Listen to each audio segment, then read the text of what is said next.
Hey there guys, my name is Marcus, and in this video I'm going to show a simple way how you can easily show most used apps on your start menu in Windows 11. So let's start. The first thing you want to do is go to bottom. Next to the search is going to be a start button. Right click on a start button and then at the task manager click settings.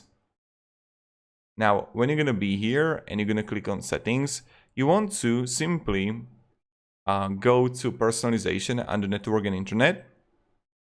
And then you want to click on a start.